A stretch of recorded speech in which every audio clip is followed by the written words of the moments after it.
Hi there and welcome back, friends of a thoughtful gaming experience. This is your host, Immanuel Can. And we're going to proceed with our Let's Play Torment Tides of Numenera and explore the beta patch 1. We have just helped Finzin's levy to convince Finzin to give a better year of his life to the levy, so the levy doesn't get nightmares. And but how is that done? We have to ask the Aeon Priests for a device. So let's find these Aeon Priests and let's find out what we can do.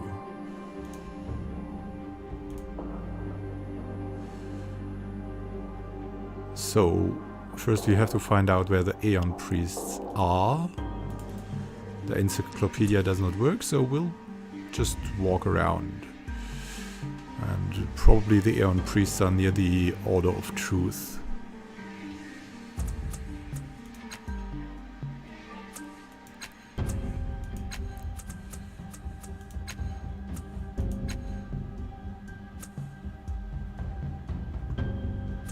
I think the Order of Truth should be either up here or in Government Square as well. So let's proceed and find this Order of Truth. And Calistique wanted us to go there anyways, so that would be, yeah, a convenient combination for the quests.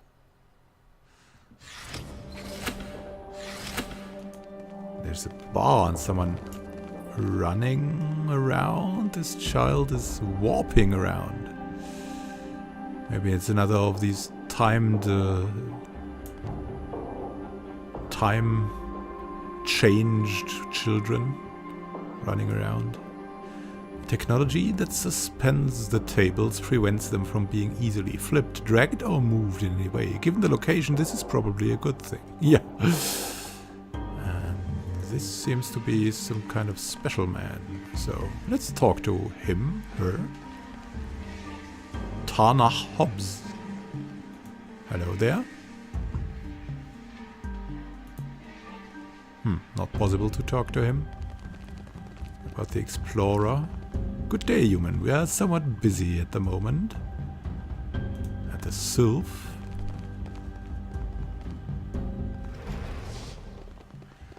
This pretty young woman stands unnaturally still. Suddenly her large glassy eyes spring to life with a rattle and quickly lock with yours.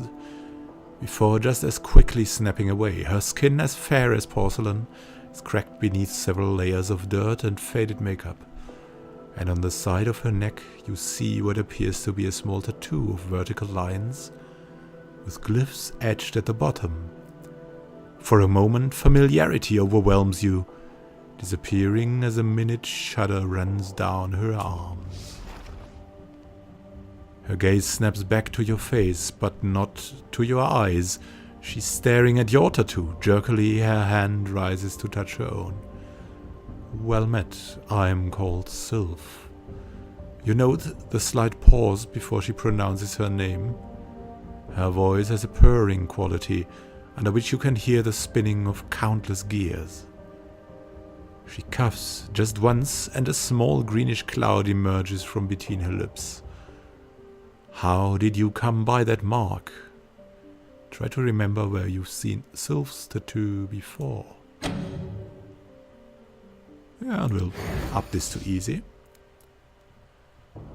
You hear an echo of yourself and see in front of you a strange old man, gnarled by time and rabid with expectation. On his neck, weathered and sagging, you see the same series of vertical lines etched into his skin. Faded map to a time or a place that no longer exists. An inadmissible period of time has elapsed without an answer. Conclusion, I will rephrase the question. She says as the memory fades, a clicking escaping with each of her words. How did you come to have those marks upon your skin?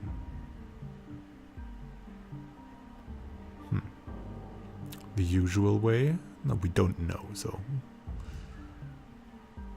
we're going to tell her we don't know. She says nothing for several moments, her irises contracting and expanding in a rapid shuddering motion. Uncertainty acknowledged, she says eventually. She regards you, head tilting to the side with a series of small, ratcheting noises. You have the absurd impression the motion is meant to be flirtatious. I hope you will answer another question for me, she says. I have a riddle that it may please you to answer, she says, brushing her hair coquettishly back from her bare shoulders. It is very old. She pauses a moment, then recites from memory. What comes in with breath and out with word transmutes upon death, but can't be conferred.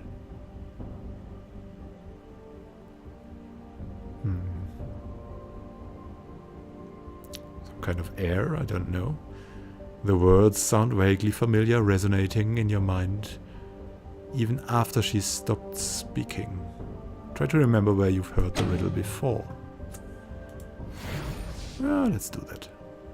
You listen again to her words, feel the echo and weight of them moving in your mind. You see Sylph garbed in the robes of an Aeon Priest, her face in shadow. But when the riddle comes, it's in your voice, not hers, and the rhyme is different. It arrives with first breath and leaves with each word transfigured by death unless it's conferred. In your mind, Sylph replies in a deeper, melodious tone. Consciousness. It isn't until you surface from the memory to find Sylph staring at you that you realize you spoke the word aloud. She tilts her head from side to side as if weighing your answer in each ear. Very good, she says, her neck clicking back to neutral. I have one last question to ask of you. You may not have an answer. She looks beyond you, remaining still for some moments while the gears inside her stomach clatter and whir. Then she meets your gaze again and asks her question. What would you do if you met someone who had succeeded at your life's work before you, and they refused to share their method?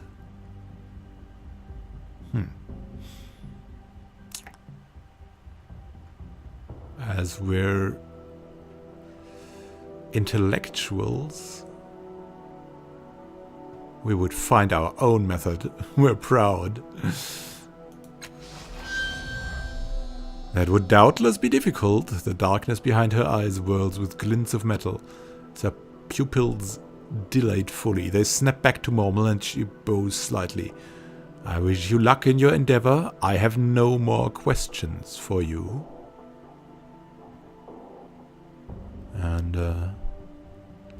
try to remember where we've seen Sylph before.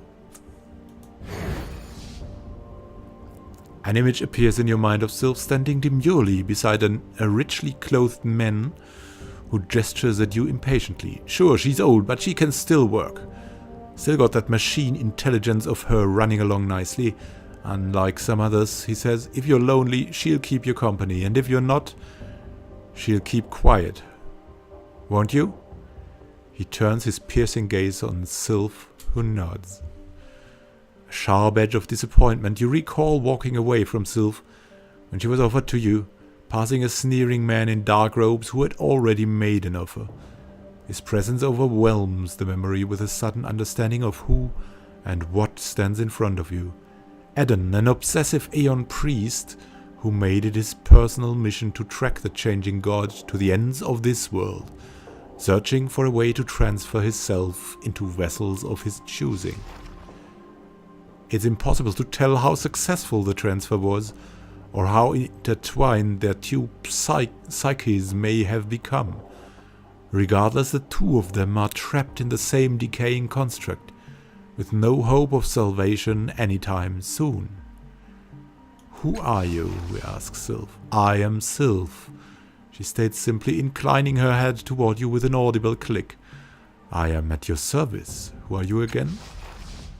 I am Sylph, she says. How may I assist you? Let's ask her more. Alright. So nothing else. But we learned something more about the Aeon Priests, which I'll be just about to visit. And now Tarnak Hobbs decides to speak with us. This man's brow is creased with worry. He avoids your gaze, his eyes fixed on a point to your left and far away. His trembling, battered fingers pluck at the air. Stepping closer, you see a thick blue crease running down his throat into the depths of his heavy robes, and orderly rows of azure holes pierce his bony arms from elbow to wrist. Discord, he says as you approach. Scarred melody, too many voices. Hurts. His words stream out one by one in a subdued and continuous monotone, tumbling over each other as if in a blind rush to escape. What are you doing here?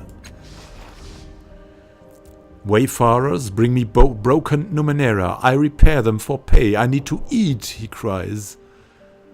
And you don't think you're the target of his anger. The wayfarers thank me, he says, swallowing. They do not know I have remade their Numenera. They do not know they will also be remade. What are you doing there again? Becoming, repairing Numenera, remaking them, preparing the core. Can you remake any of my Numenera? Instead of asking to see your belongings, he looks at you for the first time. His pupils are as dark as the space between the stars. No, he says after a long moment. His eyes flick back to whatever distant, terrible place has so captured his attention. You're wounded, a broken instrument. He has no use for you. What are you staring at? The grand hall, the spiral pinned by broken columns, the invisible roof. He stops with a gasp and a tear rolls down his dirty cheek. He tells me not to share our secrets with you. You are not of the core. You are discord. Cold wind coils down from the rooftop, flicking at his tattered robes. You didn't even look at my belongings. Do I have anything you can remake? No, you are worthy but broken. This time he doesn't look at you. I've never heard of the ruins you speak of. He gasps again and clutches at his chest. Beneath the man's agony you sense otherworldly indignation and ageless despair, deep as oceans. Not ruins, fallen to the foundations. Yes, Akar will rise once more when the core awakens. His gaze meets yours. The conductor will reward your curiosity and allow me to tell you what I have seen. You need only ask. I wish to know what you have seen. Before my becoming, I found a pit ringed by stone deep in the Arvin wood. Broken pillars at the edges. I stepped inside, breathed the dusty air. He pauses, passing a shaking hand over his mouth. I was lost in the grand hall for days, decades. Pillars twisting like hallways, spiraling, the ringing of bells, whirling chandeliers, listening to the song of the lost core. I was an audience, becoming an instrument. Finally I slept and I woke there upon the heights. He took my voice, the man says, his eyes dull and distant, but my blood sings. I am becoming, I dream, and I remake Numenera for wayfarers, so they will become and dream as well. And together we will go into the forest to the ring where the grand hall once stood, and rebuild. What do you think you're becoming? Like that insect woman? An instrument, he says, swaying. A doorway. Before I remade Numenera, now I wake and find devices the conductor has made for me. He's generous. Look! He says, smiling and pulling aside his robes to bare his bony chest. Countless devices are embedded in his flesh, looping bloodlessly in and out of his ribs, linked by tubes or wire to an opalescent sphere at the base of his throat. You said that you dream. What of? Proud Akar at its peak, he says, gaze locked on the distant ruins of the city. Instruments of metal and flesh ringing the balconies of the grand hall. The conductor, our air, breathing him in forever.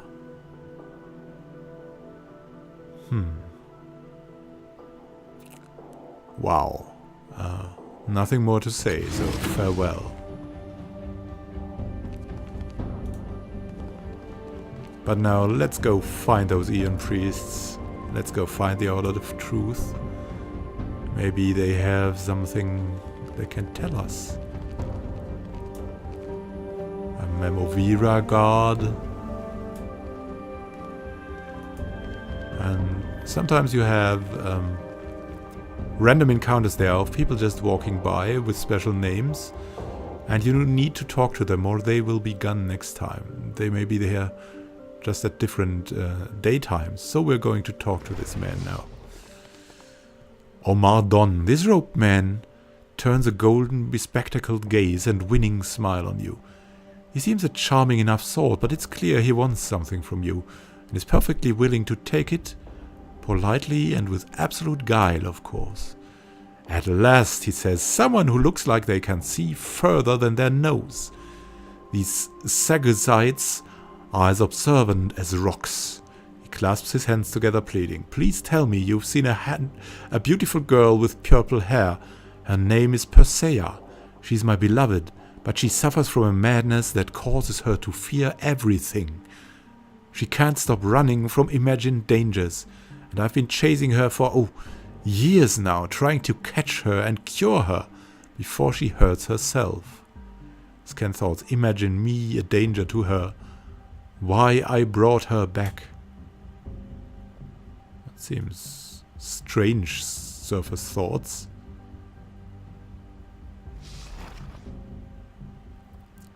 I recently tracked her here to Sago's Cliffs, but none of these blind fools can remember seeing her, even though I believe she stayed here for a time. He grips your arm. Let me give you a description so you will know her.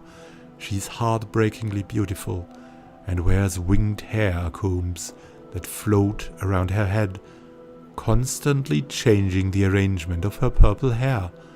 Please, if you see her or hear word of her, return and tell me. My name is Omadon, and I can be most generous. Can you give me more details of Persea's appearance? As I said, she's hauntingly beautiful, with purple hair that floats around her head on winged hair combs. Her speech may seem confused, so pay no mind to what she says. It's only her madness talking. Once she's returned to me, I will be able to cure her. What sort of things will Persea say when she's raving? Almost anything. But one of her more persistent delusions is that I am her enemy. Nothing could be further from the truth. When she's in her right mind, she loves me as I love her. But when her madness is upon her, his voice grows soft. It is more painful than truth can say. Scan thoughts, I would never hurt her. I must make her realize that truth is all simple if I can find her. How did you and Persea meet? We were at the same grave in the Valley of Dead Heroes. Oh, interesting. That's where we were in the preamble. A mutual friend, and in sharing stories of our love for that friend, we found that we were kindred spirits and decided we did not want to part when we left the valley. He smiles wistfully. Odd that a place of death could give birth to something so beautiful and undying. Scan thoughts. There's so much truth in that story. Details are irrelevant where there is love. Tell me again. We met in the Valley of Dead Heroes. We were visiting the same grave. Our love grew from there.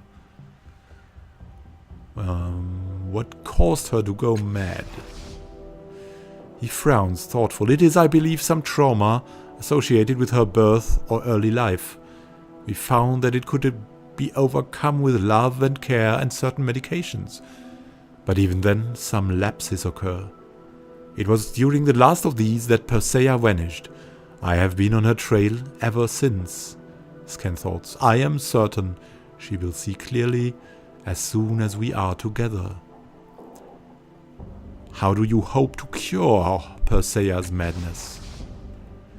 With love, mostly, but also with certain ancient techniques I've learned in my years of study for the cooling and untwisting of fevered and knotted minds.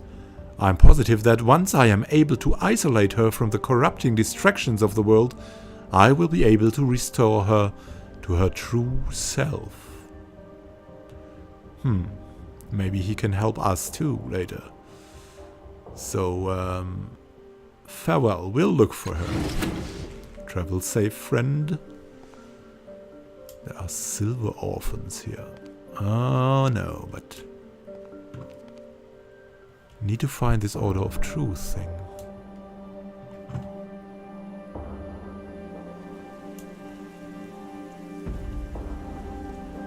There's a Memovira guard here, and I believe stuff has changed in here. What is that? That may be the Order of Truth? And these flying machines, driftwood held aloft by suspension platforms, provided a useful if somewhat perilous bridge between the dock and ships moored in the area.